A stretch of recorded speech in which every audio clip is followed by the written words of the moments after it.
Good evening, everyone. Am I audible to you all?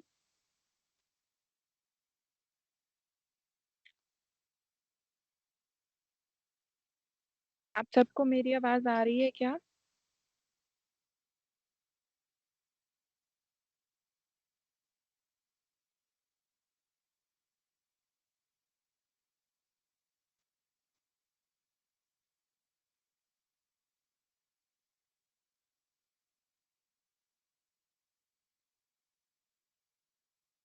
Okay. Sorry, शुरू में थोड़ा network issue था इसलिए मुझे क्लास ज्वाइन करने में थोड़ी प्रॉब्लम हो रही थी। ओके, मेरे को ये बताओ हम लोग कहाँ तक पढ़ चुके हैं। लास्ट टॉपिक हमने tools used in bio informatics तक पढ़ा था ना।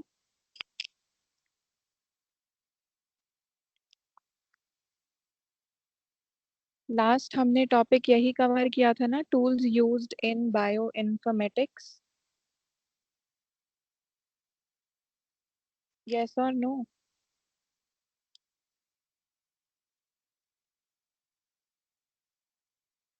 चलो एक बार फटाफट उस टॉपिक को रिवाइज करते हैं, उसके बाद आगे के टॉपिक को पढ़ते हैं।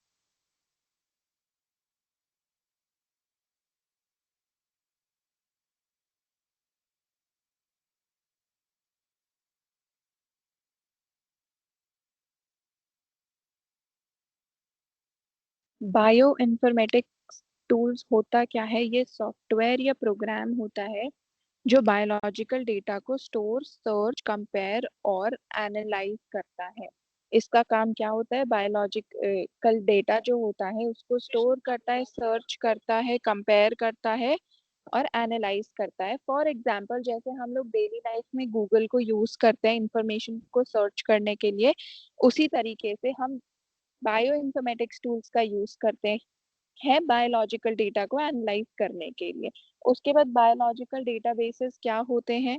बायोलॉजिकल डेटाबेसेस जो होते हैं वो ऑर्गेनाइज्ड कलेक्शन होता है बायोलॉजिकल डेटा का। ये स्टोर करते हैं इंफॉर्मेशन को, जैसे कि डीएनए सीक्वेंस, प्रोटीन का सीक्वेंस, जीन की इंफॉर्मेशन। इसमें जो आप ये सारी इंफॉर्मेशन जो होती है इसको हम बायोलॉजिकल डेटाबेस बोलते हैं। है, प्रोटीन की सीक्वेंस है, या फिर जो भी हमारी जेनेटिक इंफॉर्मेशन है, इन सबको हम कलेक्टिवली बायोलॉजिकल डेटाबेस बोलते हैं। जो ये डेटाबेस होता है ये इजी एक्सेस किया जा सकता है और इसके मदद से हम डेटा को आसानी से रिट्राइवल कर सकते हैं डेटा का। फॉर एग्जाम्पल, हमने जेन बैंक को देखा था। जेन बैंक एक बहुत ही वाइडली यूज्ड बायोलॉजिकल डेटाबेस है जो कंटेन करता है DNA sequences of different organisms, annotated genetic information. For example, कोई साइंटिस्ट है वो रिसर्च कर रहा था और उसने डिस्कवर करी कोई नई वेराइटी ऑफ राइस। तो अब वो उसके बारे में सारी इंफॉर्मेशन उस साइंटिस्ट के पास है, तो अब वो क्या करेगा? वो जेन बैंक में जाके उस डेटाबेस में उस डेटाबेस को जेन बैंक में अपलोड कर देगा, जो बाकी साइंटिस्ट भी अवेयर हो सकते हैं उस इंफॉर्मेशन से। उसके बाद सीक्वेंस अलाइनमेंट हमने देखी थी, मैंने आपको एग्जांपल्स दिए थे कि ये एक कोड, बेसिकली मैंने आपको बेस पेयरिंग के कोड्स दिए थे, तो आपने उनको कंपेयर किया था, उनको आइडेंटिफाई करके मेरे को बताया था ना ए और सी के बीच में म्यूटेशन हो रखा है मैम, क्योंकि ए तो सी के साथ कभी भी बेस पेयर करता ही नहीं है। तो सीक्वेंस अलाइनमेंट जो होता है वो एक मेथड होता है कंपेयर करने का डीएनए और प्रोटीन की सीक्वेंसेस को। इसकी मदद से हम आइडेंटिफाई कर सकते हैं सिमिलैरिटीज, डिफरेंसेस ढूंढ सकते हैं कि जो बेस पेयर है उसमें क्या क्या डिफरेंसेस हैं, और स्टडी कर सकते हैं एवोल्यूशनरी रिलेशनशिप्स, यानी कि पहले जो हमसे जो पहले क्रिएचर्स एग्जिस्ट करते थे उनके बेस पेयर्स को स्टडी करके और हमारे बेस पेयर्स को स्टडी करके हम एवोल्यूशनरी रिलेशनशिप क्या है हमारे बीच में वो डिस्कवर कर सकते हैं। इस अलाइनमेंट की मदद से हमें पता चलता है कि जो सीक्वेंसेस हैं वो रिलेटेड कैसे हैं। फॉर एग्जाम्पल, एक ब्लास्ट है। ब्लास्ट क्या है? एक बायो इंफॉर्मेटिव टूल है। और जो जेन बैंक था वो डेटाबेस था।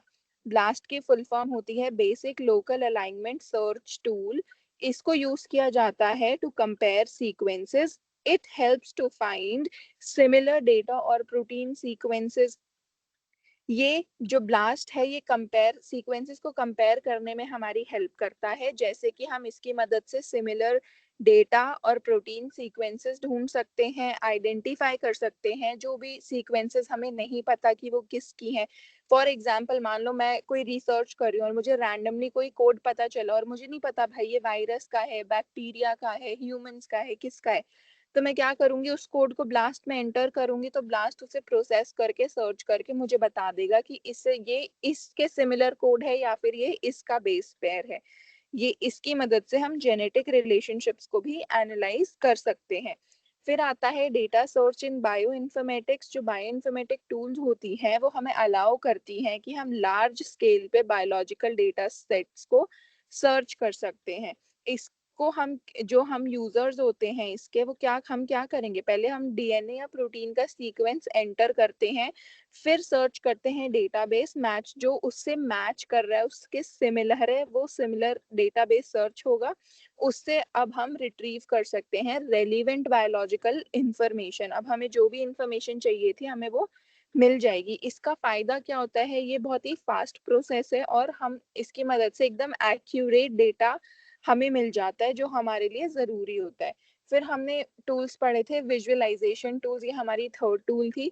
इसकी मदद से हम ये जो टूल है ये रिप्रेजेंट करती है बायोलॉजिकल डेटा को पिक्चर्स की फॉर्म में या ग्राफिकल फॉर्म में, जिसकी वजह से हमें डेटा को समझना बहुत आसान हो जाता है। फॉर एग्जांपल जैसे डीएनए का स्ट्रक्चर हमने समझा था, अगर मैं उसको सिर्फ आपको टेक्स्ट की फॉर्म में बताती कि ट्विस्टेड लैडर होती है, डबल हेलिक्स शेप होती है और बेस पेयर्स होते हैं वो आपस में पेयरिंग करते हैं और शुगर फॉस्फेट की उसकी बैकबोन होती है, तो आप लोगों को ये टेक्स्ट फॉर्म में समझ नहीं आता डीएनए का स्ट्रक्चर, बट हमने विजुअलाइजेशन टूल्स की मदद से एक प्रॉपर स्ट्रक्चर देखा डीएनए का क्या है, तो हमें और आसानी से और अच्छे से समझ में आया कि डीएनए का स्ट्रक्चर कैसा होता है। तो ये विजुअलाइजेशन टूल्स की मदद से हम कर पाए। सिमिलर तरीके से हम प्रोटीन्स के मॉडल को भी पढ़ सकते हैं।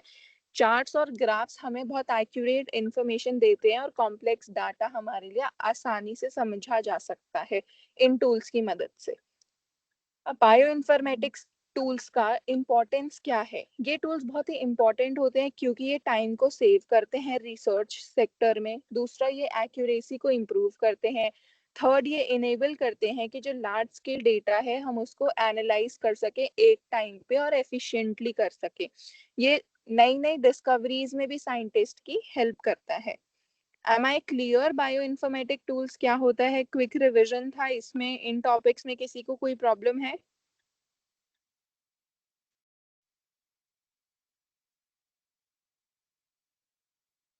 Am I clear? Bioinformatics tools सबको समझ में आई क्या होती हैं, उनका काम क्या होता है?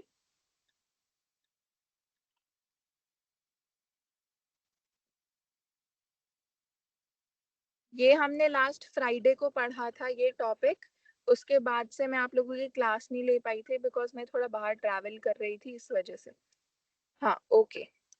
तो आज हम पढ़ेंगे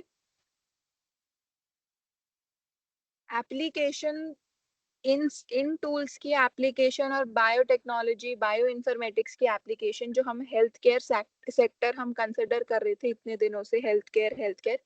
आज हम उस टॉपिक को और डिटेल में कवर करने वाले हैं, जैसे हम drug development, disease diagnosis, personalised medicine, genetic testing, ये सब टॉपिक्स को हम कवर करने वाले हैं आज। तो सबसे पहले मुझे एक बात बताओ, अगर कोई भी पर्सन जो है वो बीमार हो जाता है तो डॉक्टर्स कैसे डिसाइड करते हैं कि क्या हुआ है या कौन सी medicine, I am so sorry, अगर कोई बीमार हो जाता है तो डॉक्टर्स कैसे डिसाइड करते हैं कि उस पेशेंट को कौन सी मेडिसिन देनी है, या फिर उस पेशेंट को क्या डिजीज हुई है एग्जैक्टली exactly, या फिर क्या जेनेटिक प्रॉब्लम तो नहीं है उसको कोई, या फिर कोई उस पर्सन को फ्यूचर डिजीज का रिस्क तो नहीं है। कैन एनीवन आंसर मी कि ये सब क्वेश्चंस के आंसर डॉक्टर कैसे डिसाइड करता है?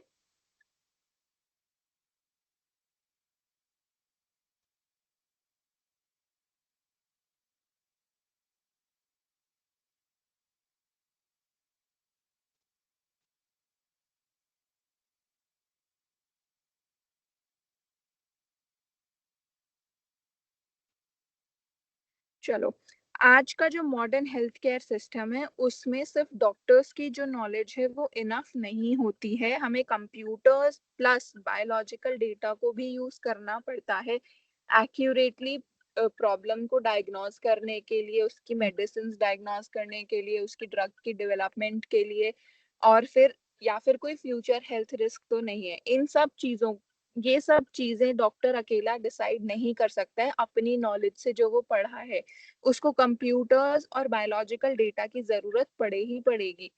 और इसी कॉम्बिनेशन को हम बोलते हैं bio informatics in health care. जब डॉक्टर्स की नॉलेज के साथ कंप्यूटर और बायोलॉजिकल डेटा भी जुड़ जाते हैं तो इसी को हम बोलते हैं कॉम्बिनेशन को bio informatics in health care. जो बायो इन्फॉर्मेटिक्स है वो डॉक्टर्स की हेल्प करता है, साइंटिस्ट की हेल्प करता है डिजीजेस को ट्रीट करने में, ताकि वो डिजीजेस फास्टर और बेटर तरीके से ट्रीट हो सके। ये सब बायो इन्फॉर्मेटिक्स करता है, डॉक्टर्स और साइंटिस्ट की हेल्प करेगा to treat the diseases faster and better. आज हम 4 मेजर टॉपिक्स पढ़ने वाले हैं। इतना सबको समझ में आया बायो इन्फॉर्मेटिक्स का हेल्थ केयर में रोल क्या है? बायो इन्फॉर्मेटिक्स का हेल्थ के, ये आप लोग पहले नो मैम यस मैम क्या लिख रहे हो? कुछ समझ नहीं आ रहा क्या आप लोगों को? है अंशु एंड श्वेता, कोई प्रॉब्लम है बेटा?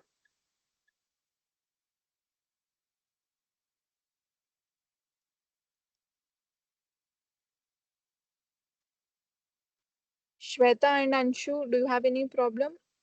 चलो ठीक है, तो आगे बढ़े। अभी तो पढ़ाया मैंने वो सबको क्लियर हुआ?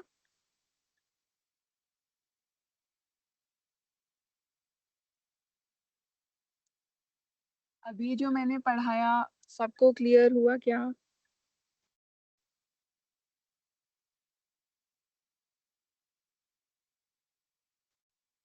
अभी मैंने सिर्फ इतना बताया है, मान लो मैं हूं, एक पर्सन ए है, पर्सन ए जो है वो बीमार हो जाता है और वो डॉक्टर के पास चला जाता है। अब डॉक्टर कैसे डिसाइड करेगा कि उस पर्सन ए को क्या तो बीमारी हुई है, या फिर उसको अब उसकी जो बीमारी है उसके लिए उसको क्या ड्रग देनी है, क्या मेडिसिन देनी है, या फिर क्या उस पर्सन को और कोई फ्यूचर में हेल्थ रिस्क तो नहीं है, या फिर कोई जेनेटिक प्रॉब्लम तो नहीं है। ये 4 मेन चीजें होती है जो डॉक्टर को डिसाइड करनी होती है ट्रीटमेंट के लिए। तो ये सब डॉक्टर कैसे डिसाइड करेगा? ये सारी चीजें डॉक्टर सिर्फ अपनी जो उसने एमबीबीएस और ये एमडी वगैरह पढ़ के जो नॉलेज गेन की है, डॉक्टर इंडिविजुअली इन बेसिस पे ये सारी चीजें नहीं डिसाइड कर सकता कि फ्यूचर में कोई हेल्थ प्रॉब्लम तो नहीं है या फिर कोई जेनेटिक प्रॉब्लम तो नहीं है। ये सब चीजों को डिटरमाइन करने के लिए उनको बायोलॉजिकल डेटाबेसेस की और कंप्यूटर्स की मदद लेनी पड़ती है। तो इसी कॉम्बिनेशन को हम bio informatics and health care बोलते हैं। किस कॉम्बिनेशन को? Bio informatics helps doctors and scientists to treat diseases faster and better। जब डॉक्टर बायोलॉजिकल डेटाबेस और कंप्यूटर्स की मदद लेता है, उसको वो डॉक्टर्स की मदद करते हैं कि पेशेंट की जो डिजीज है वो जल्दी डायग्नोज हो, उसका ट्रीटमेंट और बेटर तरीके से उस पेशेंट को मिले और फ्यूचर में उसको कोई हेल्थ रिस्क ना हो। मैंने बस अभी आपको बस कोर समझाया हम आज क्या पढ़ने वाले हैं। मैं बोल रही हूँ ना application of bio informatics in health care, तो जब डॉक्टर्स की नॉलेज कंप्यूटर और बायोलॉजिकल डेटाबेस तीनों को कंबाइन करते हैं तो हम हेल्थ केयर में बायो इन्फॉर्मेटिक्स का यूज क्या होता है वो समझ पाते हैं। समझ में आया सबको? अंशु,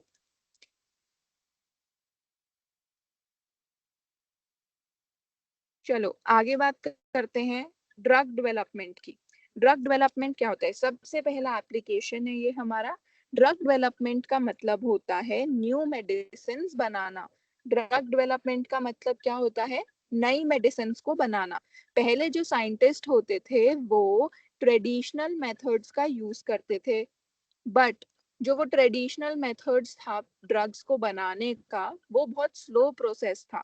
कभी कभी 10 से 12 साल भी लग जाते थे एक मेडिसिन को बनाने में, और वो प्रोसेस बहुत एक्सपेंसिव होता था। तो इसमें मेजर प्रॉब्लम क्या थी? जो साइंटिस्ट थे उनको मैन्युअली टेस्ट करना पड़ता था कि कौन सा केमिकल यूजफुल है या फिर कौन सा केमिकल हार्मफुल है, या फिर ये जो केमिकल है ये कौन सी डिजीज को टारगेट करेगा। ये मेजर मेजर प्रॉब्लम्स थी, और ये सारी प्रॉब्लम्स को डिस्कवर करने में और इनका एक्यूरेटली पता लगाने में कि कौन सा केमिकल कैसे किस चीज के साथ रिएक्ट करेगा, ये इस डिजीज को क्योर कर भी पाएगा कि नहीं कर पाएगा, बहुत सारा टाइम वेस्ट होता था। ये हमारा ट्रेडिशनल मेथड था और ये बहुत ही टाइम वेस्ट होता था इसमें, और ये मैन्युअली करने में 10 से 15 साल लगते थे। इतने तो जिसको बीमारी है वो इंसान की हालत और खराब ही खराब होती जाएगी ना। तो ये बहुत ही टाइम कंज्यूमिंग प्रोसेस था, बहुत स्लो प्रोसेस था, फायदा नहीं हो रहा था इससे। फिर आता है बायो इन्फॉर्मेटिक्स। जो बायो इन्फॉर्मेटिक्स ये सॉफ्टवेयर है जो डिजीज कॉजिंग जीन्स या प्रोटीन्स को आइडेंटिफाई कर सकता है।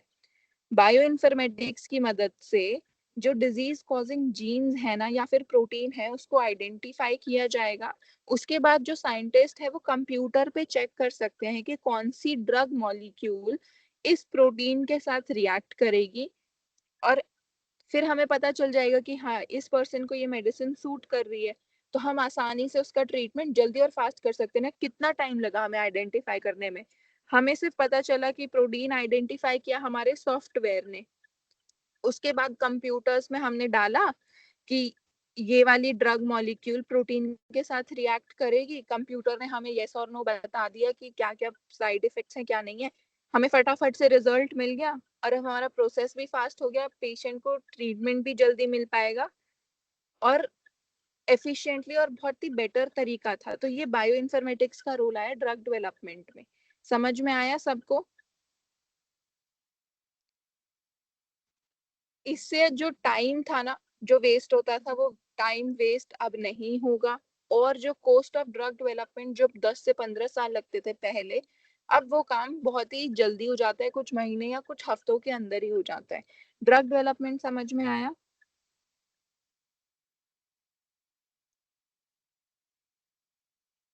जैसे जो कोविड वायरस का जिनोम था, जब कोविड आया था तो कितनी जल्दी साइंटिस्ट ने उसकी वैक्सीन को प्रिपेयर किया था।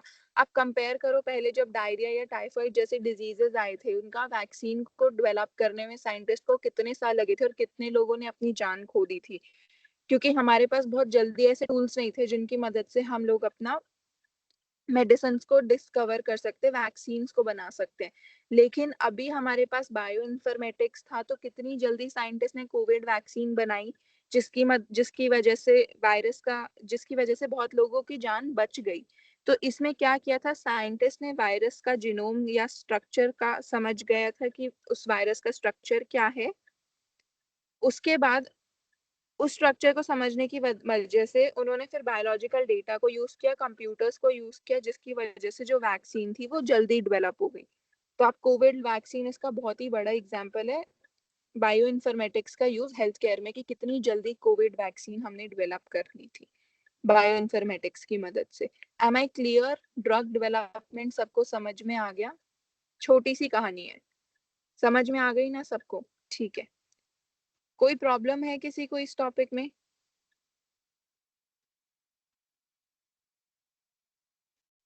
ओके चलो लेट्स प्रोसीड फर्दर। अब हम बात करते हैं डिजीज डायग्नोसिस। डिजीज डायग्नोसिस की बात करेंगे। जो वर्ड डायग्नोसिस है, डायग्नोसिस का मतलब होता है डिजीज को आइडेंटिफाई करना। डायग्नोसिस का मतलब होता है डिजीज को आइडेंटिफाई करना। पहले जो डॉक्टर्स थे वो सिम्टम्स देखकर डायग्नोसिस करते थे। For example fever, cough, weakness, ये कुछ कॉमन सिम्टम्स डॉक्टर देखता था और फिर वो डिजीज को डायग्नोज करता था। बट ये कॉमन सिम्टम्स है, ये वाले सिम्टम्स तो आपको टाइफाइड में दिखेंगे, वायरल में दिखेंगे, हमें कोविड में भी ये सेम सिम्टम्स दिख रहे थे। सारे बट एग्जैक्टली कौन सा फीवर है या फिर क्या डिजीज है ये नहीं समझ में आ रहा था ना। इसे डायग्नोस करना बहुत ही डिफिकल्ट हो रहा था। तो यहाँ पर बायो इन्फॉर्मेटिक्स की मदद से हम डिजीज को डायग्नोस कर सकते हैं एकदम एक्यूरेटली। डिजीज को एक्यूरेटली डायग्नोस करने में बायो इन्फॉर्मेटिक्स ने हमारी हेल्प की। कैसे कर सकते हैं? हम लोग पेशेंट का डीएनए, उनका ब्लड सैंपल या फिर उनके प्रोटीन का डेटा, इन सब में से किसी को भी एनालाइज किया जाता है। उसकी मदद से हमें एग्जैक्टली पता चल जाता है कि अब कौन सी डिजीज है पेशेंट को। जैसे आपको फीवर होता है, कॉमन सिम्टम दिख रहे होते हैं, वायरल है, टाइफाइड है, डायरिया, हमें नहीं पता क्या है। फिर हम लैब से टेस्ट कराते हैं, अपना ब्लड टेस्ट देते हैं ना, अपना ब्लड सैंपल। फिर हमारे पास रिपोर्ट आती है कि आपको ये फीवर, आपको टाइफाइड है, आपको वायरस है, आपको ये वाली फीवर है। तो ये कैसे हुआ? उन्हें ब्लड सैंपल लिया, वो ब्लड सैंपल उन्हें क्या किया, उसको एनालाइज किया कंप्यूटर में बायो इन्फॉर्मेटिक्स की मदद से। तो हमें जल्दी सुबह आपका ब्लड सैंपल कलेक्ट किया, शाम तक आपको डायग्नोसिस होके भी पता चल गया कि आपको कौन सा फीवर है। तो ये बायो इन्फॉर्मेटिक्स ने की वजह से पॉसिबल हो पाया है इतनी जल्दी डिजीज का डायग्नोस होना। सिमिलरली कैंसर में भी कुछ एबनॉर्मल जीन्स होते हैं हमारी बॉडी के अंदर, जो जीन्स जो होते हैं ना, वो एबनॉर्मल हो जाते हैं और सेल्स बहुत ज्यादा ग्रो करने लग जाते हैं कैंसर में। ऐसा होता है बॉडी, पेशेंट की बॉडी में। तो जो बायो इन्फॉर्मेटिक की टूल्स है ना, वो उन एबनॉर्मल जीन्स को डिटेक्ट कर सकती है। जो बायो इन्फॉर्मेटिक्स की टूल्स है वो उन एबनॉर्मल जीन्स को डिटेक्ट कर सकती है। उससे क्या होगा, हमें जल्दी पता चल जाएगा कि हाँ, ये डिटेक्ट कर पाएंगे पेशेंट्स को कि उनको कैंसर है। और अगर हमने जल्दी डिटेक्ट कर लिया तो उसका मतलब होता है अब उसको जल्दी ट्रीटमेंट भी मिल सकता है। जल्दी डिजीज को डिटेक्ट करने का मतलब क्या होता है कि जल्दी उसको ट्रीट भी किया जाएगा और उसके सर्वाइवल के चांसेस बढ़ जाते हैं। डिजीज डायग्नोसिस में बायो इन्फॉर्मेटिक्स का यूज आप सबको समझ में आया? क्या समझ नहीं आया अंशु? डायग्नोसिस वर्ड का मीनिंग क्या होता है? आइडेंटिफाई करना। आप पहले नो मैम और फिर यस मैम क्या लिखते हो ये?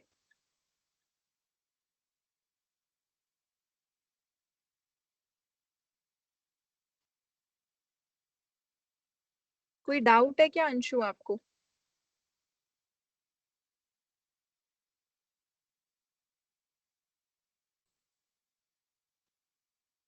अच्छा, ओके, आई एम सॉरी, मुझे नहीं पता था वो पहले का है। मेरी स्क्रीन पे चैट्स शो नहीं हो रहे थे, अभी रिफ्रेश हो गया है।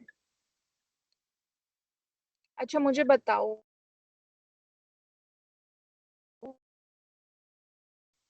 अर्ली डायग्नोसिस इम्पोर्टेंट क्यों होता है? कि हमें, मैंने कहा ना कि हमें कैंसर जल्दी पता चल जाए, जितना जल्दी पता चले उतना अच्छा है। तो वो अच्छा या फिर उसका जल्दी पता चलना इम्पोर्टेंट क्यों है? अभी मैंने इस क्वेश्चन का आंसर भी दिया था थोड़ी देर पहले, कि हमें बीमारी का जितना जल्दी पता चले उतना अच्छा है, ट्रीटमेंट जल्दी शुरू हो। Very good Shweta. Early diagnosis का मतलब होता है अर्ली ट्रीटमेंट, और उसका मतलब होता है बेटर सर्वाइवल चांसेस। इसीलिए जरूरी है कि हमें जितना जल्दी हो सके हमें डिजीज के बारे में पता चले, ताकि हम उसको डायग्नोस कर सके और उसके बाद उसको प्रॉपरली ट्रीट कर सके। ठीक है, उसके बाद हम नेक्स्ट टॉपिक पे जाते हैं, वो है पर्सनलाइज्ड मेडिसिन। पिछली कुछ क्लासेस से मैं ये वर्ड बहुत बार यूज कर रही हूँ कि पर्सनलाइज्ड मेडिसिन क्या होता है। ये सबसे इंटरेस्टिंग एप्लीकेशन है, थोड़ा न्यू कॉन्सेप्ट भी है, आज से पहले आपने कभी सुना नहीं होगा इसके बारे में। पर्सनलाइज्ड जो वर्ड है, इसका मतलब क्या होता है? इसका मतलब होता है treatment according to individual patient. Personalised का मतलब होता है treatment according to individual patient, यानी कि सिर्फ उस एक पेशेंट के अकॉर्डिंग ही, उसी के जेनेटिक मेकअप के अकॉर्डिंग ही उसका ट्रीटमेंट किया जाएगा। ये नहीं कि मान लो 4 लोग हैं, 4 को डिफरेंट फीवर है, सेम टाइप का फीवर है, तो ये नहीं होगा इस केस में, पर्सनलाइज मेडिसिन के केस में, कि हम उन चारों को सेम मेडिसिन दे देंगे। पैरासीटामोल दे दी हमने सबको नॉर्मल फीवर के लिए। इस केस में क्या होता है, पर्सन ए का जेनेटिक मेकअप जो होता है, उसका जो जेनेटिक इंफॉर्मेशन है, उसको स्टडी किया जाएगा, एनालाइज किया जाएगा और फिर डिटेक्ट किया जाएगा, उसके अकॉर्डिंग उसको मेडिसिन दी जाएगी। सिमिलर तरीके से पर्सन बी के जेनेटिक मेकअप को स्टडी किया जाएगा और उसकी उसकी बॉडी के अकॉर्डिंग उसको मेडिसिन क्रिएट करके दी जाएगी। सेम सी के साथ किया जाएगा, सेम पर्सन डी के साथ किया जाएगा। पर्सनलाइज्ड वर्ड का मतलब समझ में आया? ऐसा क्यों है और इसका फायदा क्या और ये कॉन्सेप्ट आया क्यों? क्योंकि पर्सनलाइज्ड का मतलब होता है हर पेशेंट के अकॉर्डिंग उसको ट्रीटमेंट देना, उसके जेनेटिक मेकअप को स्टडी करके और उसको उसको मेडिसिन प्रोवाइड करवाना। क्योंकि जो हर पर्सन है वो डिफरेंट होता है, हर कोई सेम नहीं होता है, एवरीबॉडी इज डिफरेंट। और सबके बॉडी को सेम मेडिसिन सूट करे, वो सबके बॉडी को सेम मेडिसिन को सेम वे में रिएक्ट नहीं करती है। मैं हूं और एक और पर्सन है, मेरे को हो सकता है पैरासीटामोल सूट करे बट पर्सन बी को सूट ना करे। इस केस में हमें पर्सनलाइज्ड मेडिसिन क्रिएट करनी पड़ती हैं, ताकि क्यों करनी पड़ती है? क्योंकि सेम मेडिसिन हर पर्सन को सूट नहीं करती है। समझ में आया सबको इतना? पर्सनलाइज्ड मेडिसिन क्या होता है, समझ में आया?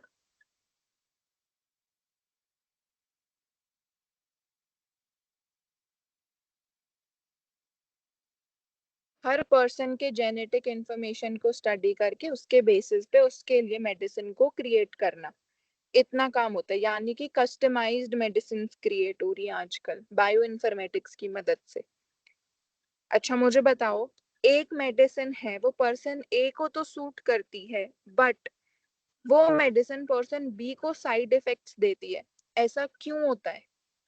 एक ही दवाई दो अलग अलग लोगों पे अलग तरीके से रिएक्ट कर रही है। एक को तो ट्रीटमेंट कर रही है पर दूसरे में उसको साइड इफेक्ट्स हो रही है, उसको एलर्जी हो रही है, बीमार हो जा रहा है वो दवाई खाने से। ऐसा क्यों हो रहा है?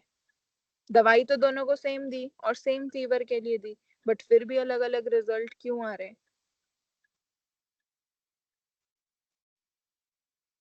बताओ। ये मैंने पहली लाइन बताई थी, पर्सनलाइज्ड मेडिसिन क्या होता है, किसको स्टडी करके बनाई जाती है?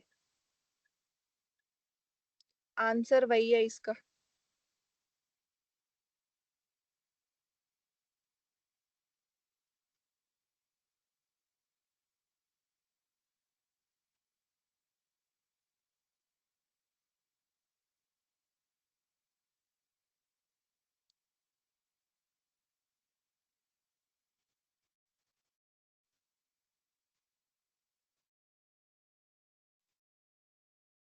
ए और पर्सन बी की जो जेनेटिक्स है वो दोनों के अलग अलग हैं। तो ऐसा जरूरी नहीं है कि हर ड्रग हर जेनेटिक इंफॉर्मेशन हर जीन्स को सूट करे। समझ में आया सबको? हर मेडिसिन हर पर्सन के जेनेटिक मेकअप के अकॉर्डिंग उसको सूट करे, ऐसा पॉसिबल नहीं है, ऐसा जरूरी नहीं है। एक को वो ठीक कर सकती है, दूसरे को वो और बीमार कर सकती है। ये डिफरेंस जीन्स की वजह से आता है, जेनेटिक्स की वजह से आता है। Am I clear? क्यों साइड इफेक्ट देती है, समझ में आया सबको? पता चला रीजन क्या था? एक वर्ड का आंसर था जेनेटिक डिफरेंस।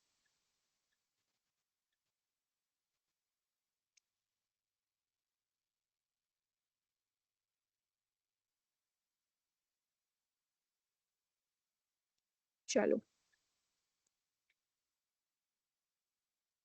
तो पर्सनलाइज्ड मेडिसिन क्या है? जब डॉक्टर पेशेंट के जीन्स को एनालाइज करते हैं और उसके लिए बेस्ट ट्रीटमेंट को चूज करते हैं।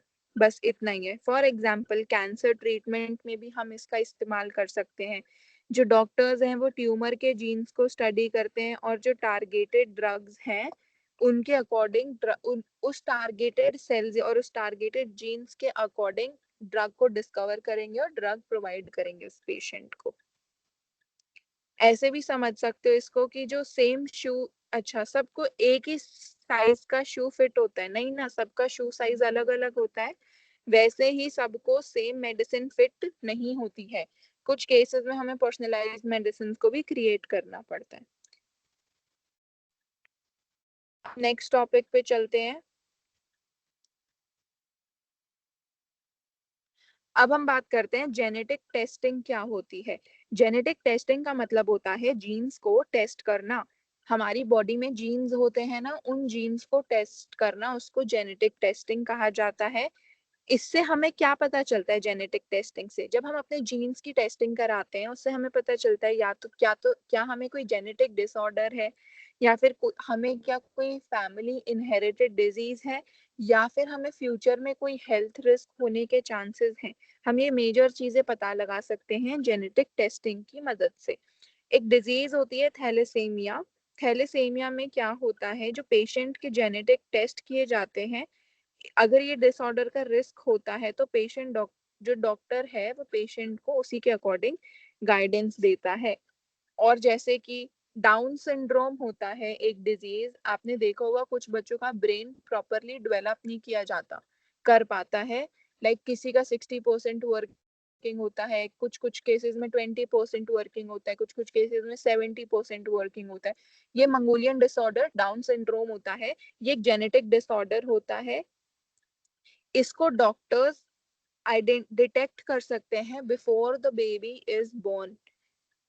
बेबी के बॉर्न होने से पहले डॉक्टर्स इस जेनेटिक डिसऑर्डर को डिटेक्ट कर सकते हैं, और फिर फैमिली को फर्दर गाइड कर सकते हैं उनको क्या आगे स्टेप लेना है इस केस में, अगर उनका चाइल्ड जो है उसको मंगोलियन डिसऑर्डर जेनेटिक डिसऑर्डर जैसी चांसेस हैं होने के। तो थैलेसीमिया एक जेनेटिक डिसऑर्डर होती है, इसको भी हम लोग टेस्ट कर सकते हैं। पता है थैलेसीमिया क्या होती है?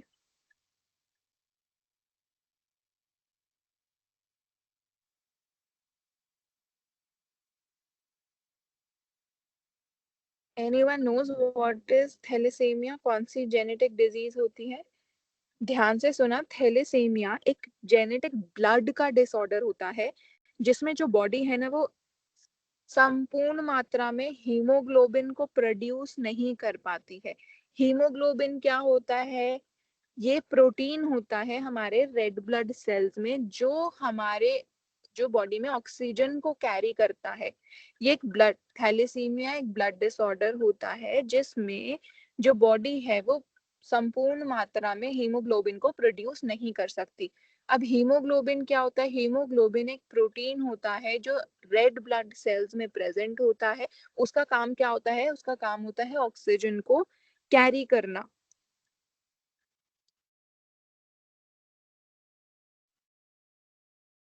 टेस्टिंग की मदद से पता लगा सकते हैं इस डिजीज के बारे में, और फिर फर्दर पेशेंट को उसके अकॉर्डिंग गाइड कर सकते हैं। Am I clear?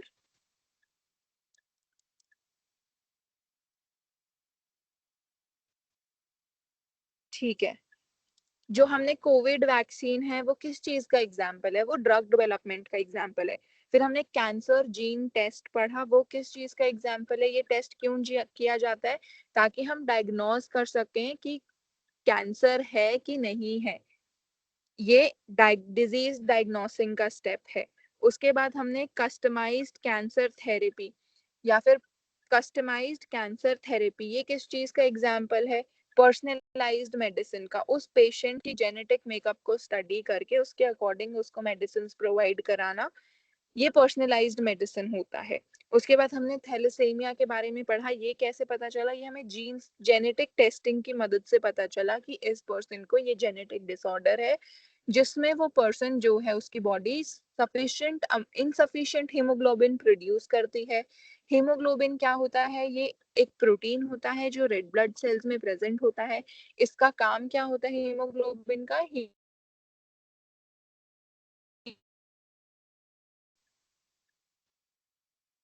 M I clear? सबको यहाँ तक समझ में आया?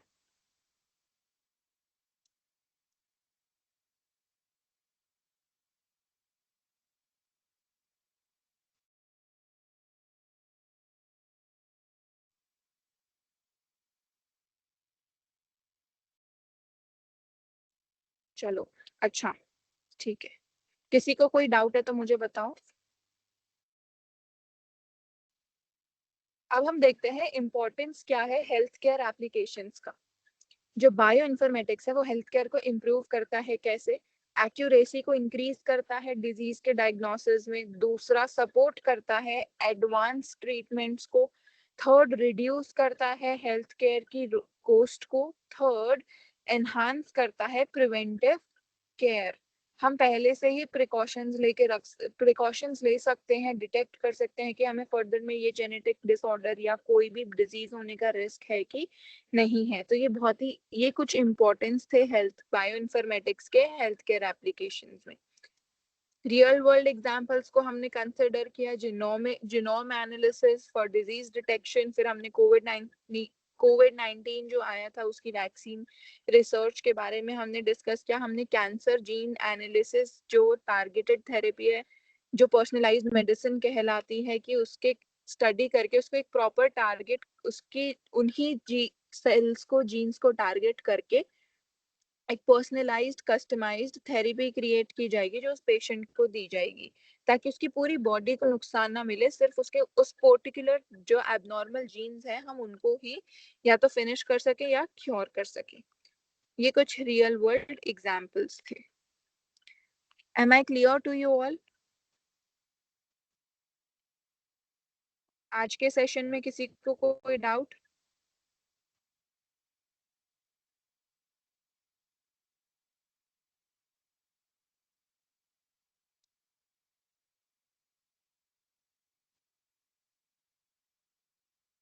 So today we learned that bioinformatics helps healthcare become faster, more accurate, more personalized.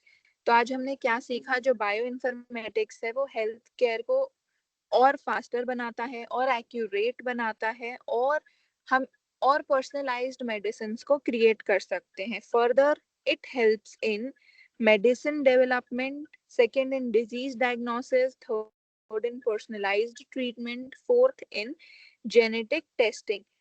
आगे हम देखेंगे जो फ्यूचर हॉस्पिटल्स हैं वो और ज्यादा बायो इन्फॉर्मेटिक्स का यूज करेंगे ट्रीटमेंट के लिए, डिजीज को डायग्नोस करने के लिए, ड्रग्स को डेवलप करने के लिए। फर्दर हम बायो इन्फॉर्मेटिक्स को हेल्थ केयर में इन्वॉल्व होता हुआ देखेंगे। So always remember that bio informatics makes healthcare smarter, faster and more accurate. Am I clear to you all? कोई डाउट है तो मेरे से पूछ लो जल्दी जल्दी प्लीज।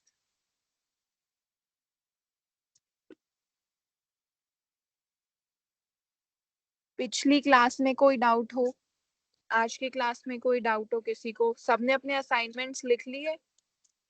आपको अपने असाइनमेंट्स लिखने में कोई प्रॉब्लम तो नहीं आ रही है ना? Okay, very good. चलो मैं आज की क्लास की असाइनमेंट शेयर करती हूँ।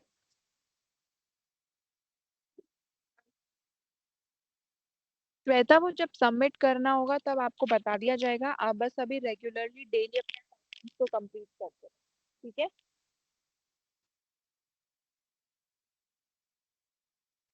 ओके श्वेता, ठीक है। असाइनमेंट, आज की असाइनमेंट ये रही, सब लोग इसका स्क्रीनशॉट ले लो। Right about one health care application of bio informatics.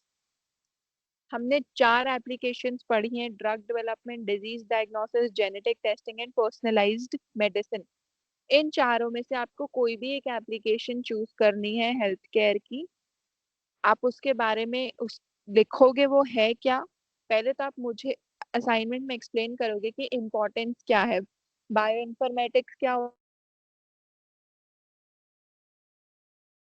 है, फिर आप एक एप्लीकेशन उठाओगे, बता दो ये चारों बता दो ये क्या क्या होती है। एक्सप्लेन सिर्फ एक को कर देना, उसका इम्पोर्टेंस बताना, उसके एग्जांपल्स बताना।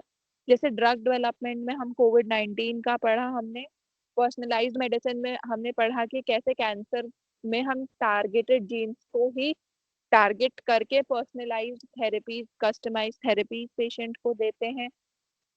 आप ऐसे एग्जाम्पल को इंक्लूड कर सकते हो अपने असाइनमेंट में, और फिर आप इम्पोर्टेंस बता देना health care application of bioinformatics. आप अपना असाइनमेंट एंड कर सकते हो, सफिशिएंट है उतना। Am I clear?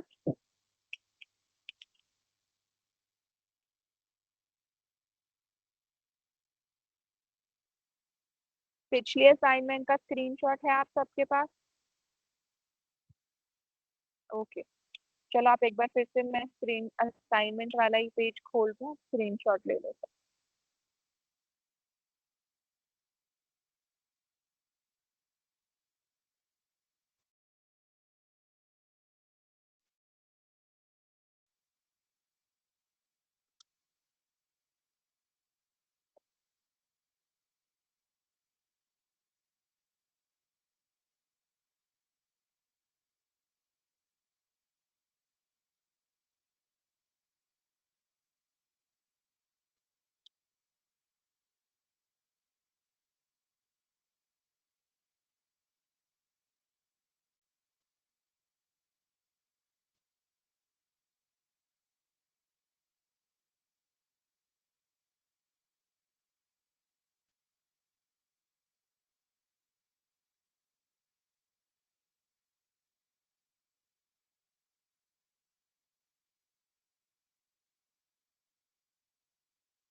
अच्छा मैम, मेरे पास एक भी असाइनमेंट नहीं है।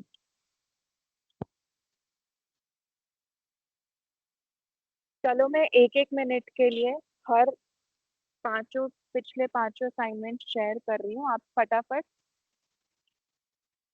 स्क्रीनशॉट ले लो, ठीक है उषा? या फिर जिसके पास भी नहीं है वो उसका स्क्रीनशॉट ले लो। उषा, आज वाली असाइनमेंट का स्क्रीनशॉट ले लिया आपने?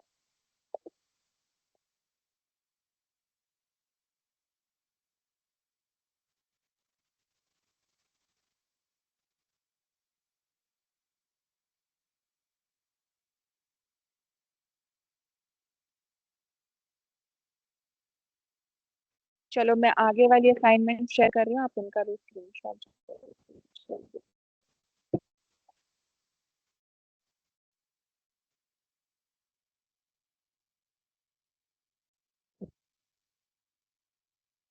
ये फिफ्थ असाइनमेंट है, आप इसका स्क्रीनशॉट ले लो, bioinformatics tools and their uses.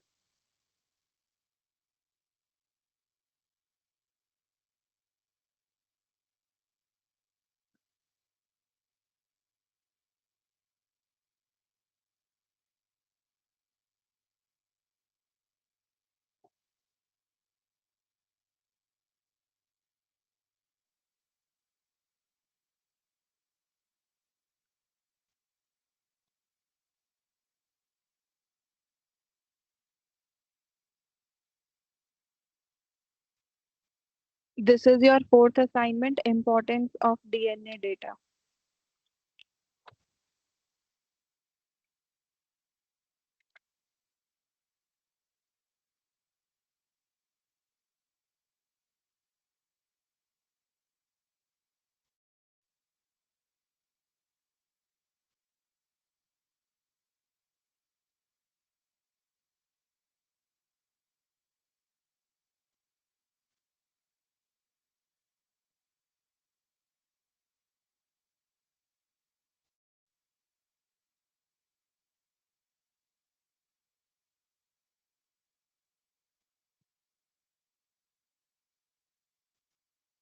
Assignment number 3, uses of bioinformatics.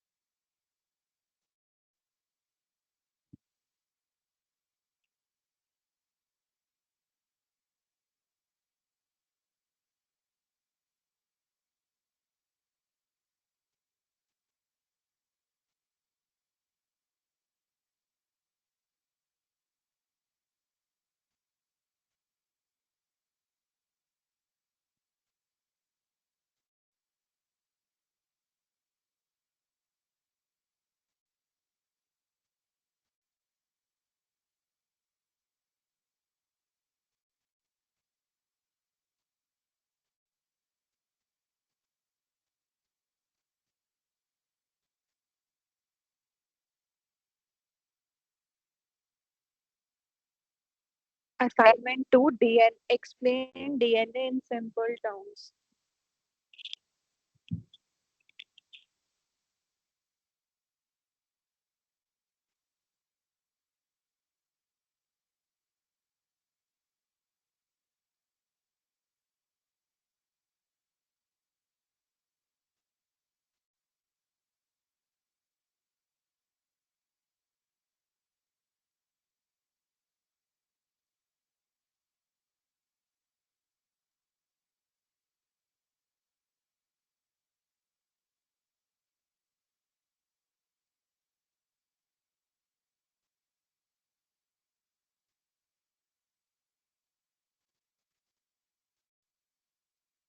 And this is your first assignment, importance of biotechnology in daily life.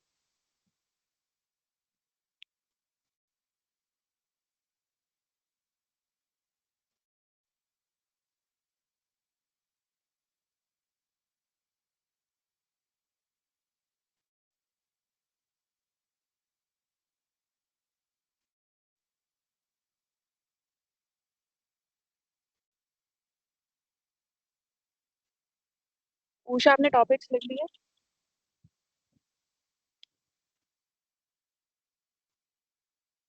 Okay, आप ये सब असाइनमेंट्स लिख के, ये 6 टॉपिक्स पे आपको असाइनमेंट्स है, ये सब लिख के आप अपने पास रखोगे and we'll inform you when you have to submit these assignments.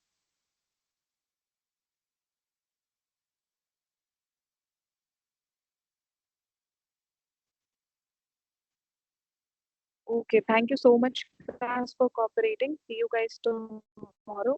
Have a good evening and bye everyone.